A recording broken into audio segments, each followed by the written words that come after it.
Jewish Education in Media is pleased to present L'Chaim, a program that highlights the people, issues, and events of importance to the Jewish community. Now here is your host, Rabbi Mark Golub.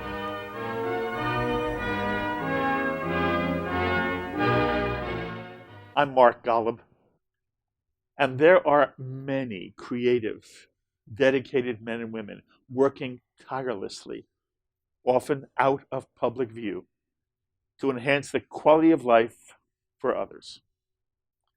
And there are many Jews who are devoting their time and energy to creating a better life for those living in the state of Israel, Jew and non-Jew alike. We're helping to build bridges of understanding and tolerance, various groups within the Jewish community of Israel, and to enhancing relationships between Jews and Arabs. These people are heroes of contemporary Jewish life. And it's an honor for me to introduce you to just such a hero, Marcus Sheff, CEO of the Institute for Monitoring Peace and Cultural Tolerance in School Education in the State of Israel, a nonprofit international NGO founded in 1998. Let me tell you just a little bit about Marcus Sheff. Marcus has a most impressive background in journalism, and in the Jewish world, he served as editor of the Jerusalem Post. In addition, Marcus Sheff was the CEO of Intermedia, an international business development firm, and he's also served as executive director of the Israel Project. And Marcus, it is a joy having you at this table. Thank you so much for joining us. Well, thank you, Mark, and thank you for that wonderful introduction. That's so sweet of you. There's so much I want to talk to you about. A lot has to do with the work you do in Israel. But I want to know a little bit about you first. Where were you born? I was born in Manchester, in the UK, born and brought up there, went to university in Leeds, and went to live in Israel when I graduated university. That's amazing. But take me step by step. What kind of Jewish home did you have growing up as a kid? So I was brought up in an Orthodox home. You were? I was. My father actually created the shul in the area that I was brought up in the area of Manchester. In Whitefield in Manchester. And I had a B'nai Akiva youth, if you like. But it was also a very English background. My school was a traditional English private school, 460 years old. I was the only Jewish boy in my class. What was that like? You can imagine wearing tzitzit as the only Jewish boy. You were Orthodox? You're wearing tzitzit. You thrive or survive, Mark. And so, and in the evening, a yeshiva education. That, in those days, in the 1970s, that was really the way to go. Today, of course, there were fabulous Jewish schools in Manchester. Yes. In those days, unfortunately, not so much. Okay. So do you have siblings? I do. I have an elder sister. Older sister. Older sister. And she's a barrister in London. Very impressive. Very. When your sister was growing up, what was the Jewish educational perspective on girls? Well, as you would imagine, not as thoughtful as it was for boys. She went, like I did, to a Jewish primary school. But at the age of 11, she went to a very good non-Jewish English school. And her Jewish education was really not continued in the same way that mine was. That was a shame. Ironically, though, she has remained religious. And I am less so. So, these things might not always turn out as one thinks. It's interesting how life takes its twists and turns. Indeed. Were both of your parents Orthodox? Yes, my family has been Orthodox for generations. Yeah. What are your parents' names? My father, Zichronav Livracha, was named Alan. Simcha Eliyahu. My mother is Sylvia. And where did they come from? Well, I'm a third-generation Mancunian. Amazing. So my my parents were born in Manchester. My grandparents were born in Manchester. My great-grandparents came over after the Kishinev pogroms, like most of the Manchester Jewish community did in between 1903 and 1905, from Poland, Russia, the shtetl, Okay. Lithuania. I'm half Hasidic, half Litvak. That's wonderful. You grow up then in an observant home. You're Shomer Shabbat, I assume. Indeed. Shomer Kashrut. Indeed. Okay. As you look back on it, if I had known you, if you and I had been kids together, we're 12, we're 14, would you have been resenting any of this, or did you love it as a child? I loved it as a child. It was everything that I knew. I was never resentful of it. And there were other elements as well, which I think were, to me, very powerful influences. For example? Well, the first was the love of Israel. My parents took my sister and I to Israel for the first time in August of 1967. So you were still I was 3 years old. Yes, you were very young. And we went to Israel every year since then. Oh, do you have any recollection as a 3-year-old?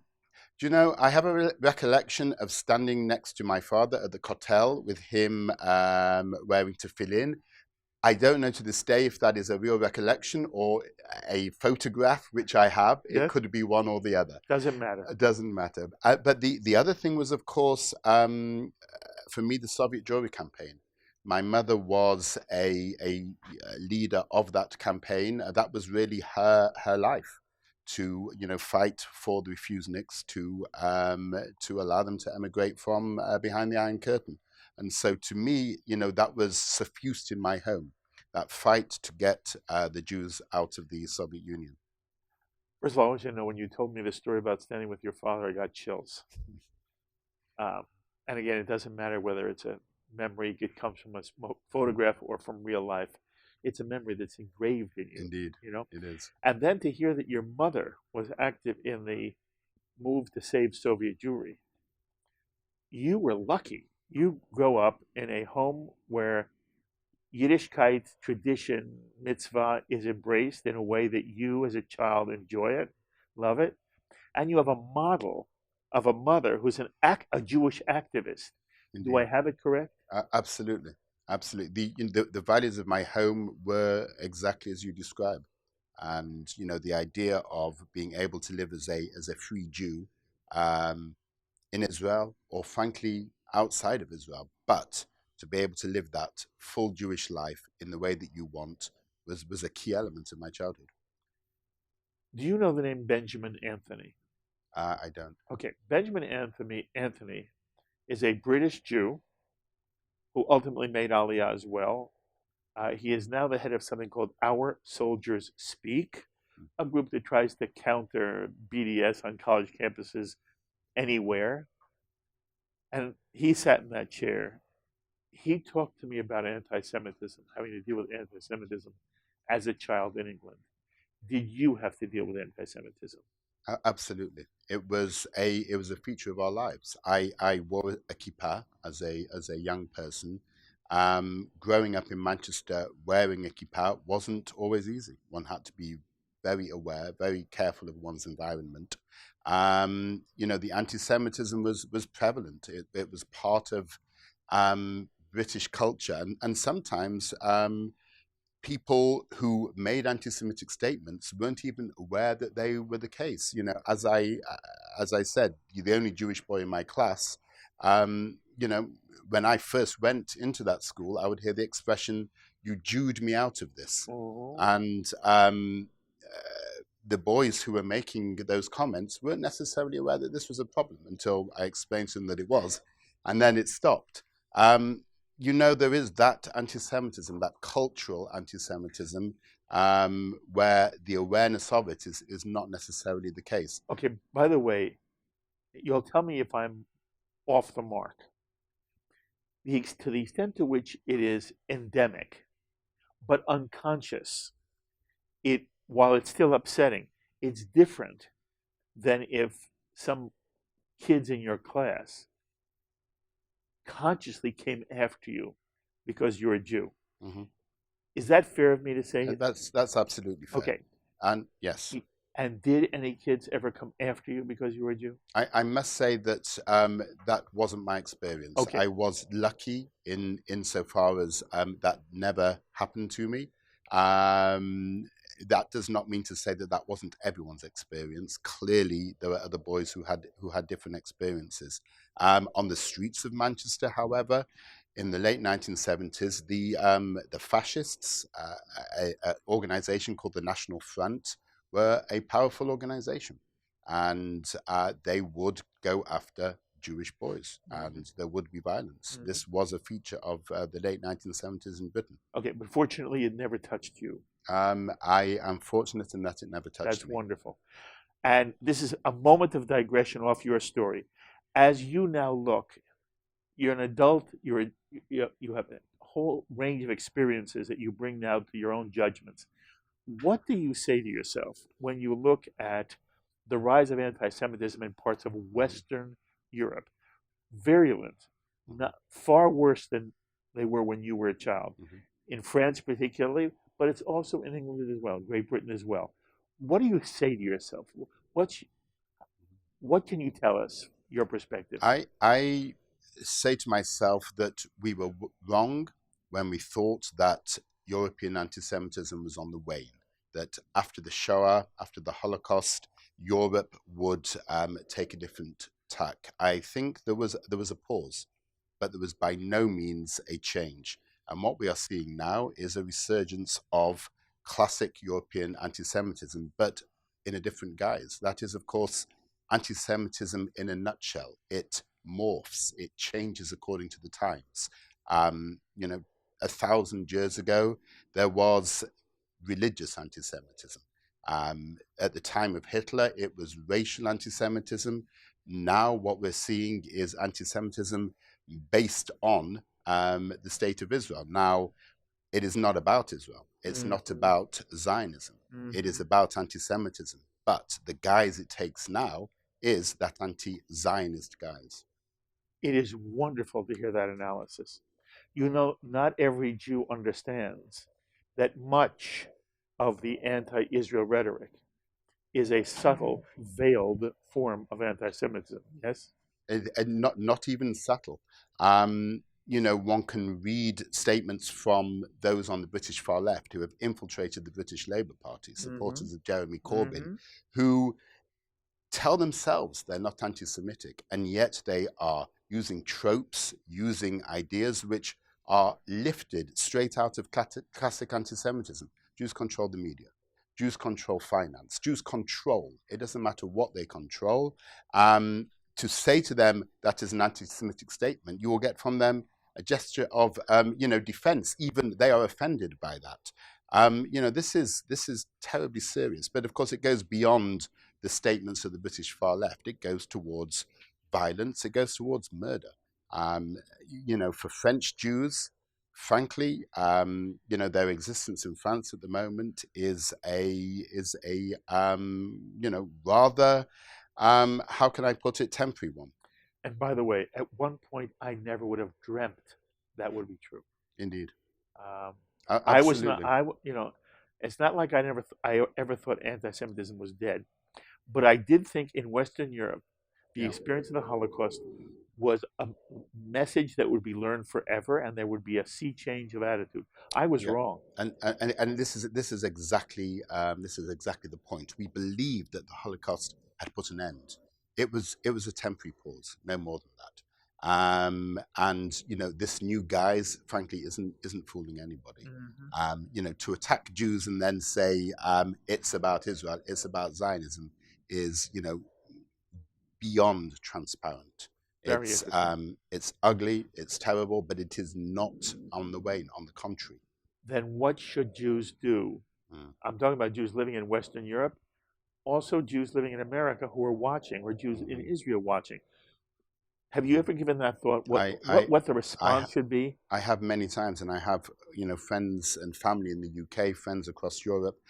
I consider myself fortunate. I live in the Jewish state. I am an officer in the IDF. I am convinced that we are capable of controlling our own destiny and controlling our own security. But in Israel. In Israel. Friends in the United Kingdom who are like me, third generation, possibly fourth generation British, who are actually saying to themselves, if Jeremy Corbyn wins the next election, maybe we need to leave here. Jews in France who've done exactly that. Netanya is full of French Jews who, in a sense, are political refugees. They left France because they absolutely felt this was necessary for their own security. This is a terrifying phenomenon. We'll come back to it in a moment. When you were growing up, did you love the Queen?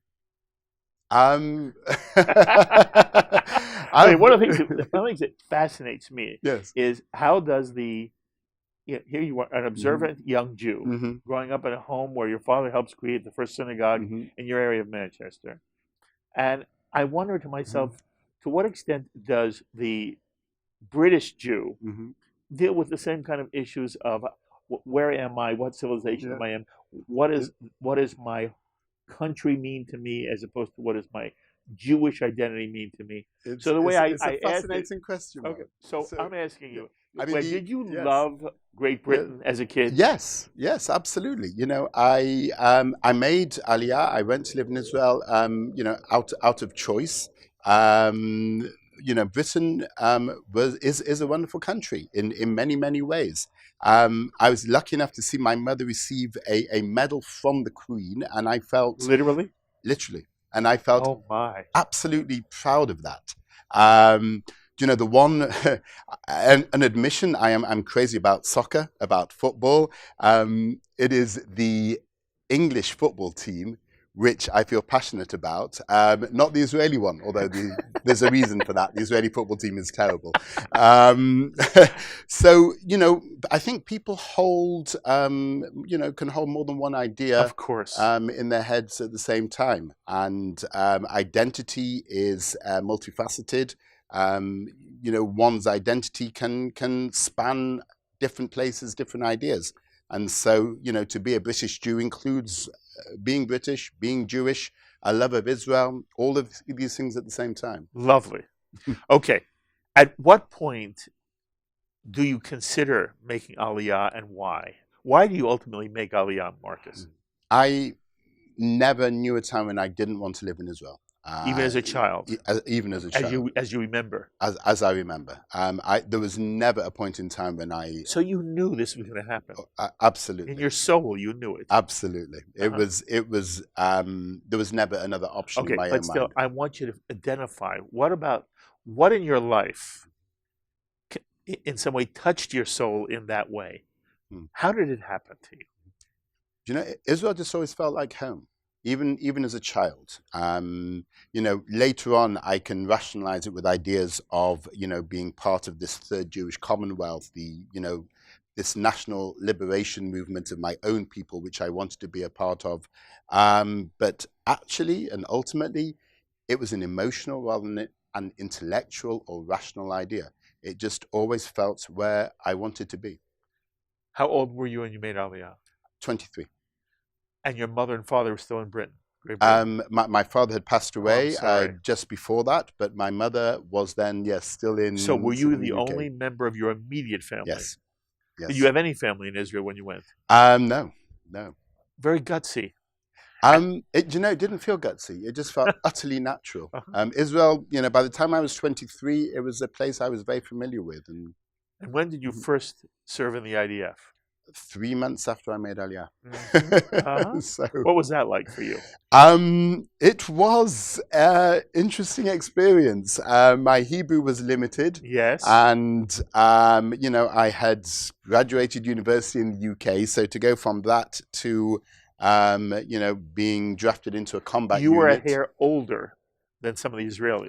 I was 4 years older than the people I was in the army with. I was older than my company and platoon commanders, yes. Were they embracing of you, or did they make it hard for you? They were wonderful. They were absolutely embracing. They couldn't have been, warmer or more caring, and truly understanding of the fact that, this was not something which was, I was not brought up with this, whereas the soldiers around me were. And, they understood that difference. I knew the army was a part of Israeli life. I needed to do it and to move on. Okay. And what was the unit you were in? Givati, Which is a infantry unit. infantry. hmm Did you end up seeing action or no? Well, of course, infantry units ultimately, always end up seeing action. It was the beginning of the first Intifada when I was 3 months after I was drafted. And of course, Israel was still in Lebanon. And so It was a complicated time. it was a complicated time. And after that, there is reserve duty. And so, one is involved in that too. And you're still an officer now. I am. Okay. Yes. And when you hear people discuss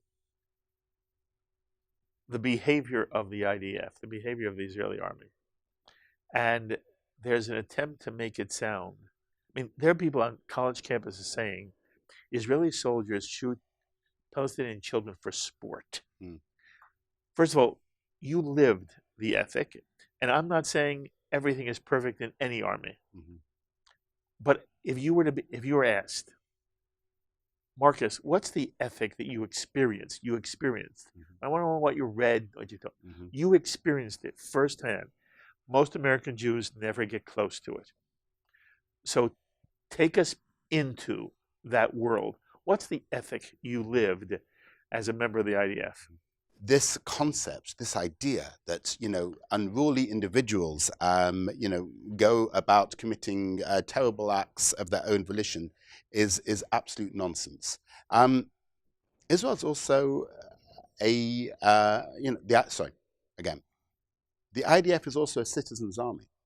And it is a citizens' army in a country which is a vibrant democracy with an array of views from left to right, and with people who are absolutely clear that they will share those views whenever they want and with whomever they want. So the idea that silence needs to be broken is absolutely crazy.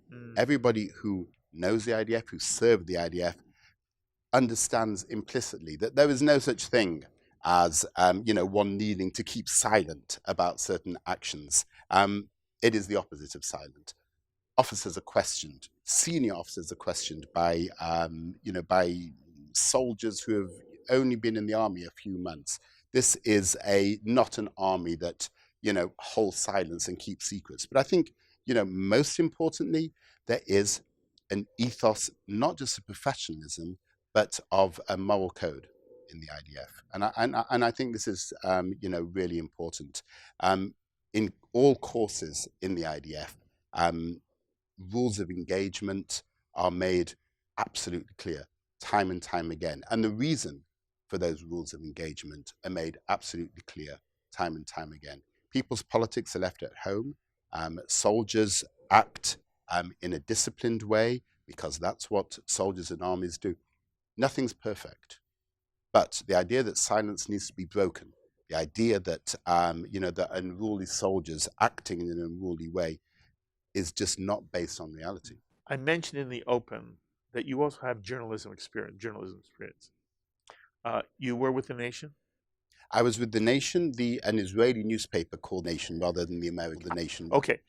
Is it related to the English The Nation? It isn't, and it no longer exists. Okay. Sorry. Okay. Was it progressive?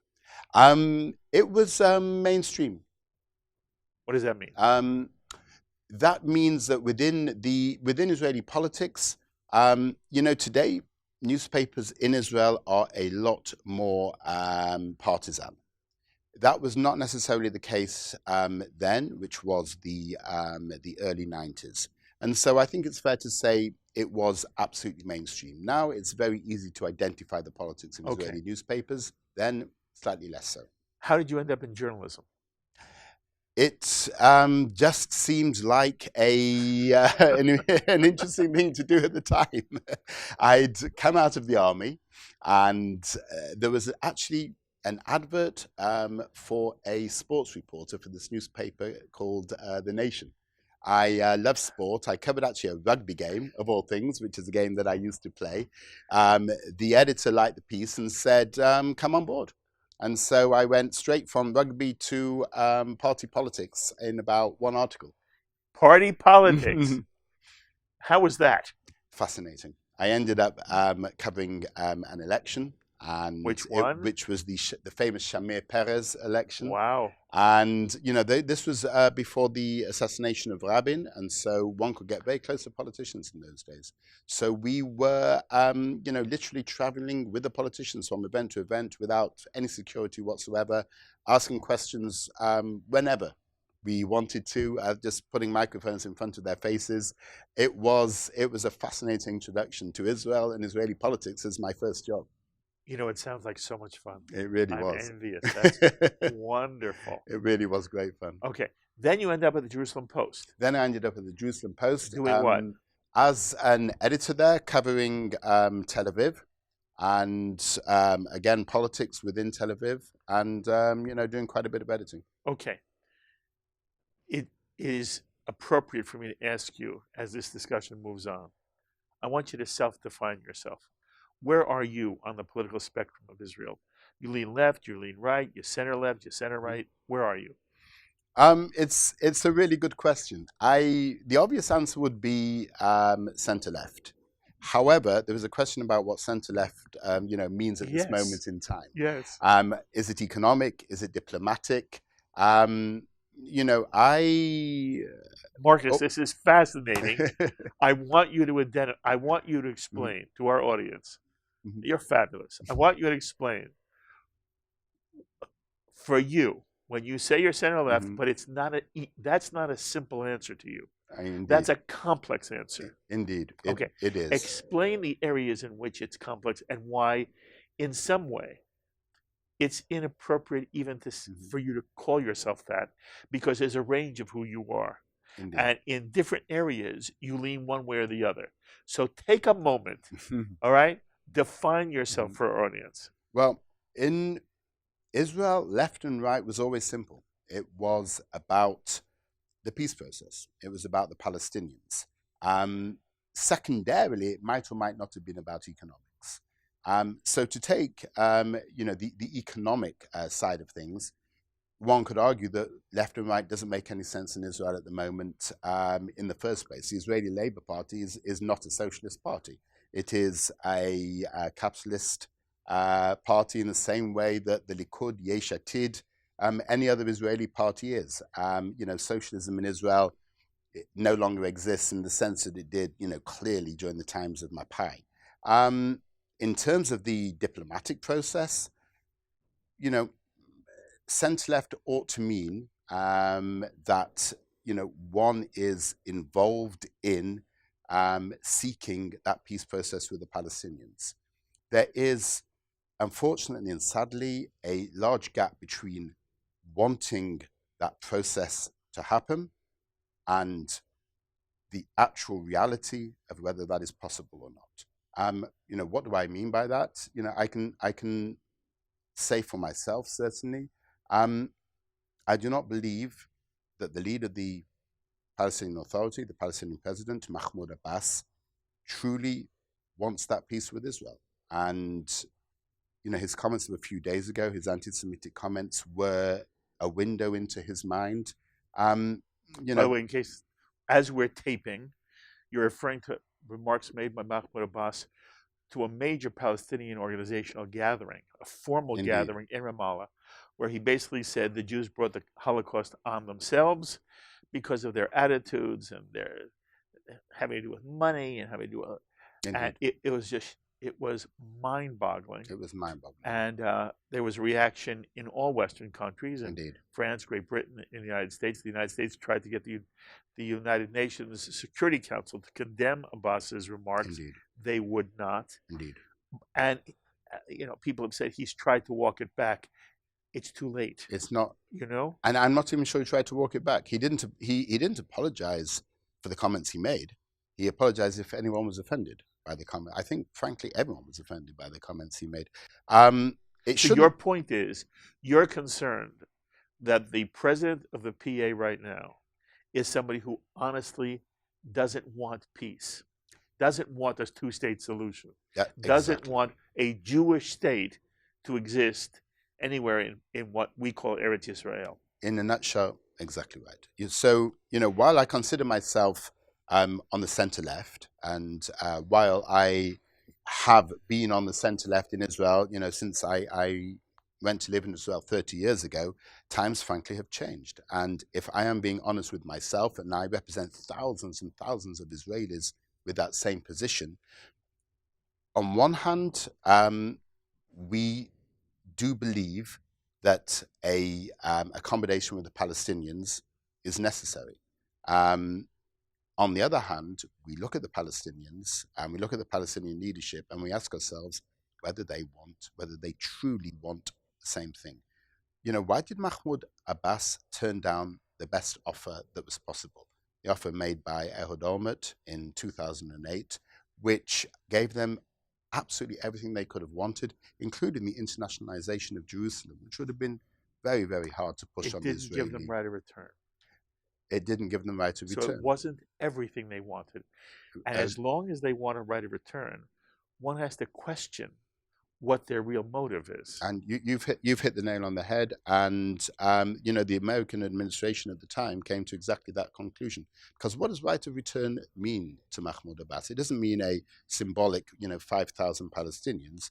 It means an idea that the Palestinians have of a diaspora of 6 million returning to what they consider to be their homeland.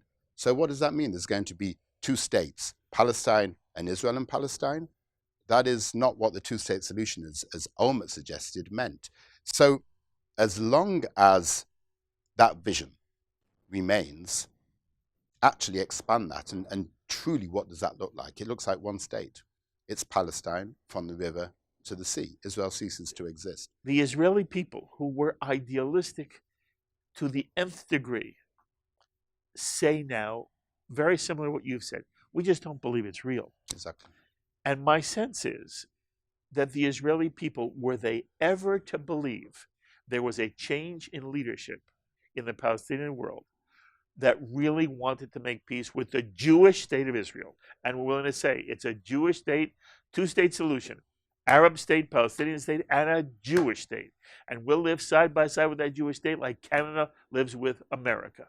If that were ever said, there would still be 85% of Israeli people who would say tomorrow, it's not about land, it's not about control, it's not about occupation, it's not about the Golan High, it's nothing. If there's real peace. But if it's not real peace, don't talk to me. Exactly. And so I argue, the no doesn't mean no. It means no right now. It doesn't mean I'm philosophically against it because I'm philosophically against giving up territory. It's a no on a pragmatic, practical basis.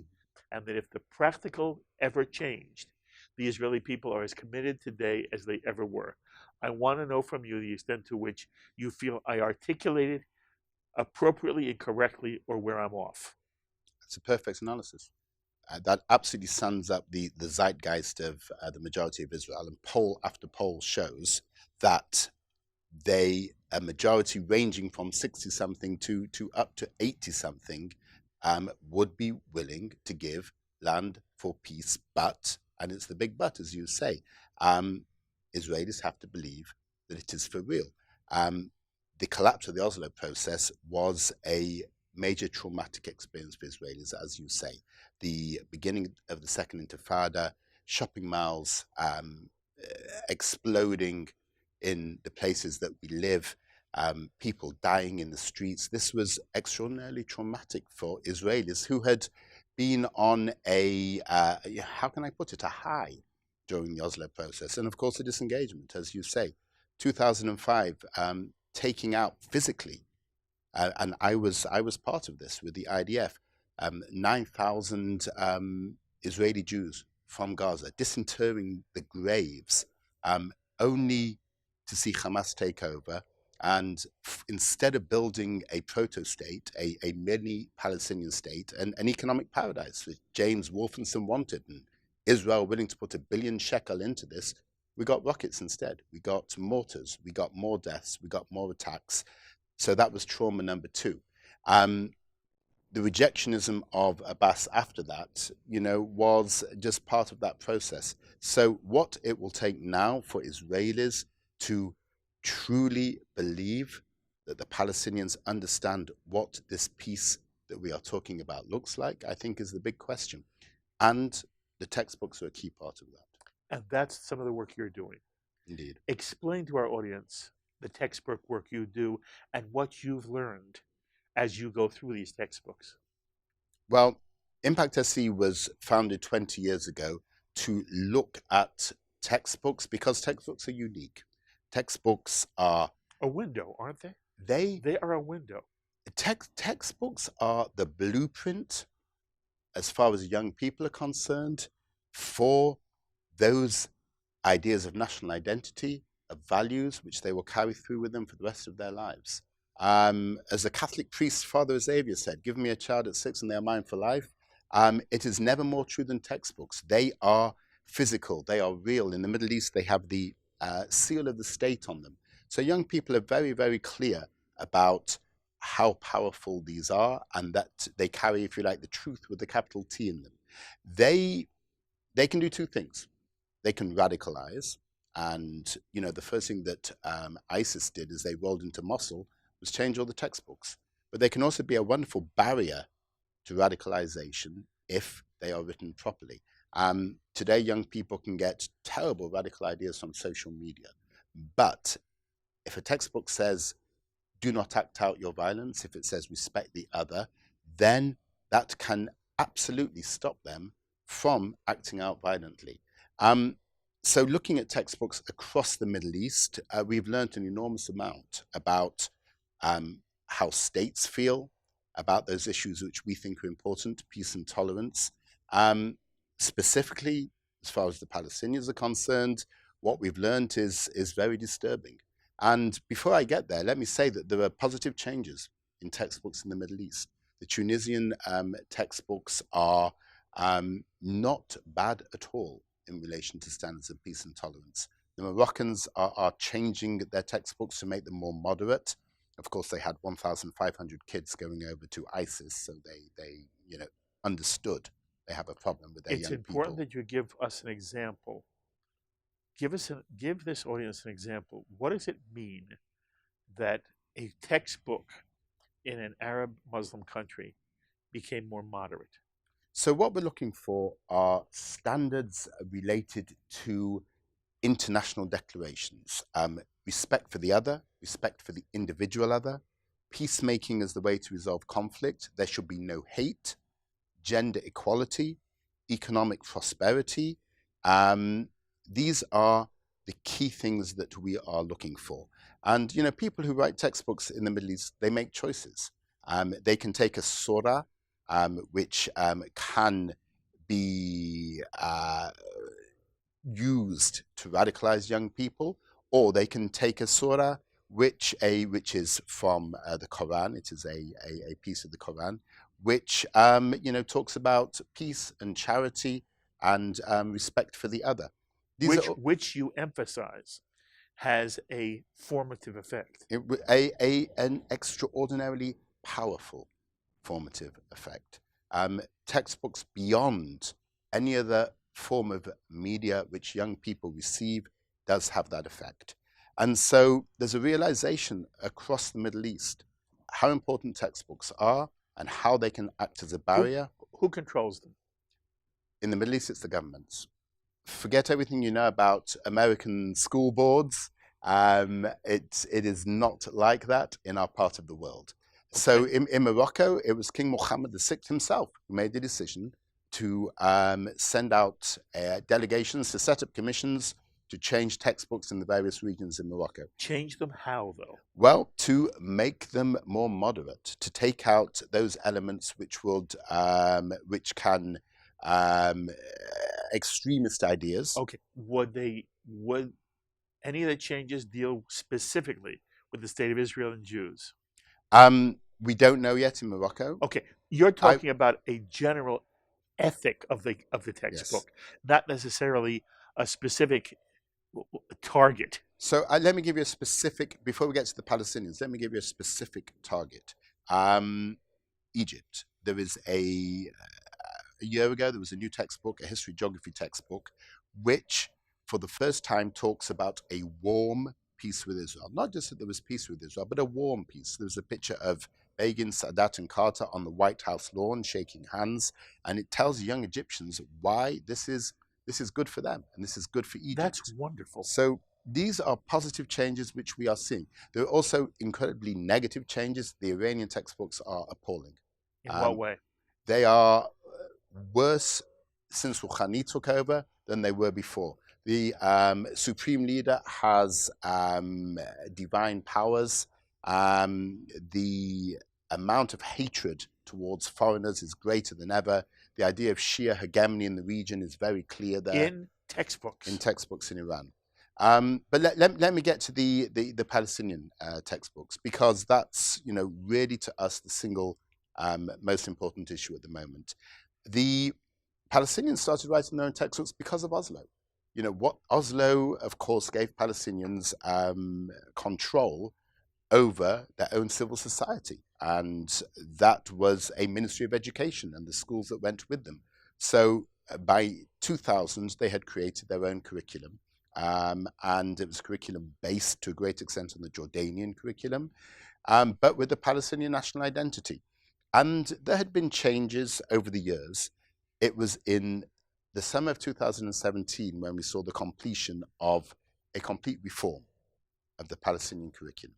And we expected improvements in those standards that we are looking for. What we saw instead was, frankly, quite shocking. It is a curriculum which is based on ideas of jihad, of martyrdom, sacrifice. It tells young people that death is a privilege. It tells young people that their job is to sacrifice themselves.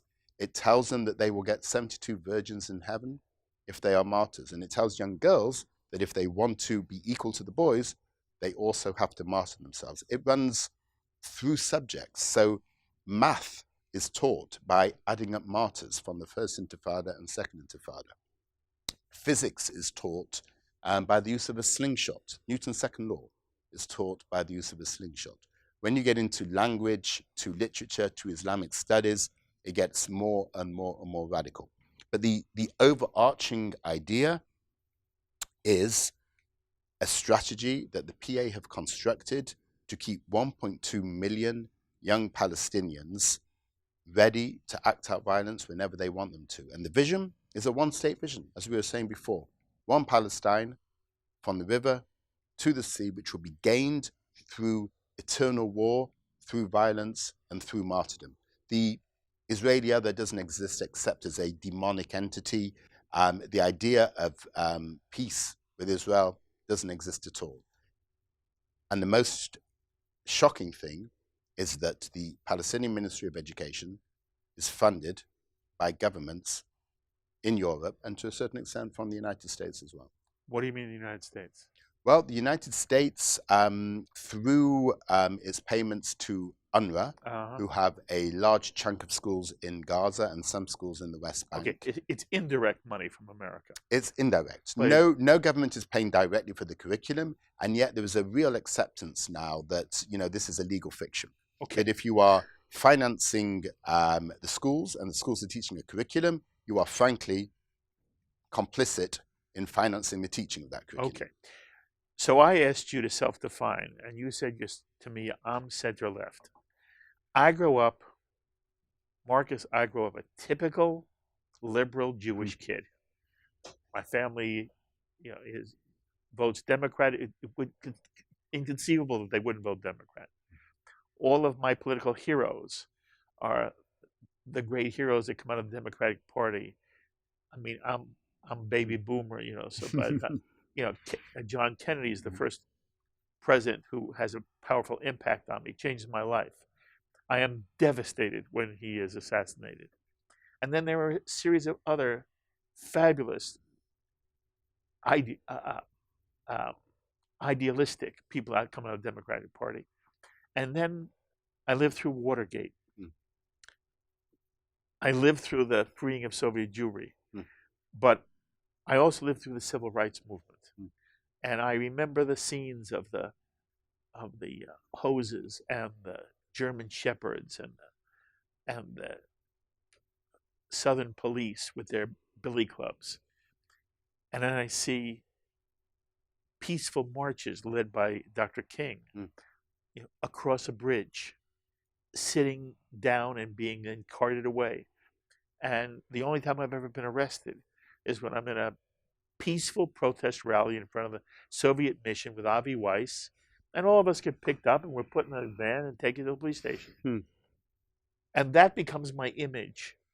I believe in a rule of law, and it's not about America. Is not about powerful men. It's about a powerful concept of law. And then I also grow up believing that the state of Israel is this extraordinarily idealistic, extraordinary enterprise, a social enterprise.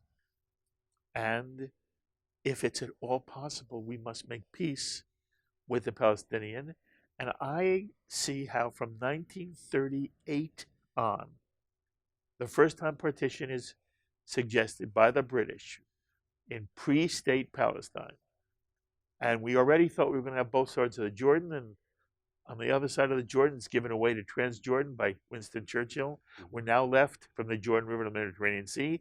It's Eretz Israel. We believe it's going to be ours. And lo and behold, the British say the only way we will have peace here is if you Jews are willing to partition the land, share the land with the indigenous Palestinian people. And Ben Gurion and the Yeshuv and the Jewish people say, we want it all, but we'll share the land. That becomes the ethic I'm brought up with. We share the land. Well, we said it in 38. We said it in 47. We said it in 48. They went to war with us. We said it in 67. And the answer at Khartoum was no negotiation, no recognition, no peace. 3 no's. Okay. And meanwhile, we've said it after that as well. We've said it, Barak says it and Olmert says it. And every time the answer is no. And I say to myself, what you have said, what you and I agree. We believe that there would be peace and we're ready to make territorial compromise and live in peace with the Palestinian with our arm around them, helping them create their own viable economic state. But I believe, as you do, there's nobody to make peace with right now. And therefore, I, this liberal kid, I say, I'm for the two-state solution, but not under present circumstances. And when I hear you describe the Palestinian textbook, I say to myself, as long as that's true, there won't be peace. Exactly. And I don't consider that to be that I'm any less liberal than I ever was. And I don't consider you to be one bit less left of center than you always were. Reality has moved. Entirely. And I am upset, and this long-winded oration by me I want you to respond to. I am upset when people suggest that because I want to defend the state of Israel, and that I am not saying in some fairyland way, let's have a two-state solution, that I'm less liberal than I ever was, or that you and I are now on the right. I consider us to be centrists who are realists, and that what you just described is so upsetting to me as an idealistic liberal. Exactly. But what you're describing is reality, and I know there are going to be people watching you on L'chaim right now who are going to say, you're distorting reality. You're giving only a small picture. There's a larger picture that Marcus Sheff isn't telling us about, where the Palestinian is trying to be embracing. Mahmoud Abbas really does want peace. It's Netanyahu's fault that there's no two-state solution. And so that's sort of where we're now. That's the culmination of this discussion. I want to hear you respond to everything I've described and how you see yourself in relationship to it. Well, Mark, I think you've summed it up absolutely. I would just add a couple of things. The first is I believe in change, and I believe that it is possible through the right strategies to get change to happen. Everything that you've described as a progressive, as a liberal Jew, now imagine taking that curriculum, as I have done, putting it in front of a socialist member of the European Parliament from Greece or from Italy who were originally from the Communist Party and who are no lovers of Zion by any stretch of the imagination. And me saying to them, this is the problem. And them looking at it and seeing that young Palestinians are told to sacrifice themselves to martyrdom and they are not taught peace, and they turn around to me and say, I get it, you're right. Now, from that, I get it, you're right, the question is, what do we do then? And what we need to do is change that Palestinian curriculum. And why? Because there is no chance of this peace that we are talking about, absolutely none, while 1.2 million Palestinian children from grades 1 to 12, every single school day, are learning this hate. It will never happen. I don't know if this generation is not lost or not. I do not know. But I do know that there needs to be a Palestinian generation who are taught that peacemaking is the way to resolve conflict, who are taught a Palestinian national identity, but in a way that respects the other, the Israeli other. We exist. We're on the others. We're there. And they need to understand we're there. We're not going anywhere. We have our own national identity. We are the other. They need to acknowledge. And until that other is acknowledged, there is absolutely, why should a young Palestinian want a peace process when they don't even understand the parameters of it? They have never been taught with whom they are supposed to make peace. All they know is to hate this nightmarish creature which they've invented in their school books. And so it can be changed. And how can it be changed?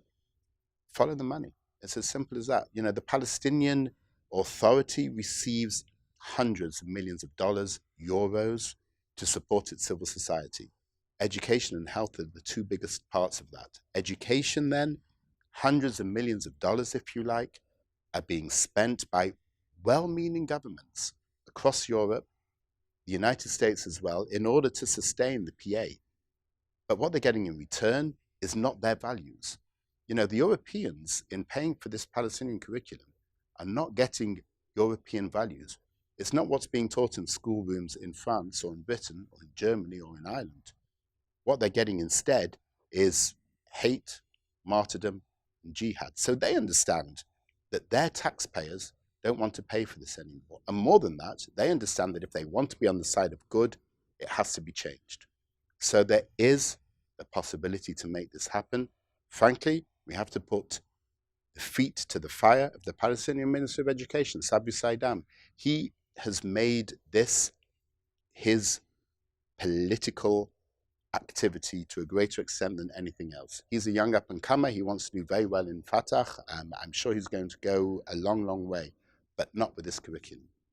This curriculum is the absolute antithesis of everything that the Europeans and the Americans think that they are paying for. It needs to be changed, and it can be changed. You're fabulous. Thank you, Mark. This is our first time meeting. I want to. It's only because there's a clock and you have somewhere to go. You must come back. There's so many other things I want to talk to you about. It'll be an absolute pleasure. You are tremendously insightful and lovely, and it's been an honor to meet you. An honor to meet you. I think we agree on so many things, Mark. You are fabulous. Thank you. Thank you so much. Thank you. I appreciate it. Marcus Sheff, CEO of the Institute for Monitoring Peace and Cultural Tolerance in School Education in Israel and the Middle East. Not only does he have so much to say, but the work he's doing, as he points out, it's at the root of whether this problem will ever be honestly solved or not. It's been an honor having you. We will meet many times. I really appreciate it, Mark. Thank you so much. Again, I invite any of you to be in touch with me with any thoughts or comments you may have to any of the ideas expressed by Marcus Sheff. Please email me, write me, post on our Facebook page, or tweet me. I look forward to hearing from many of you. And by the way, we say this all the time. We're just like PBS television. We rely on you for the financial support to make this channel possible. You want to hear people like Marcus Sheff? Then please become part of the JBS family. Support us with a tax-deductible donation. It is education through television that is the most powerful medium in the world, and everybody should get to hear Marcus Sheff and the kind of ideas and the dream he has. And the dream is, if the textbooks get changed, children's minds change. If children's minds change, everything changes. And one day, there will be peace between Palestinians and Israelis. It'll happen if there's a change in the way children are taught and think. Anyway, if you can, please support JBS. Until the next time, I'm Mark Golub. L'chaim, my friends, to life.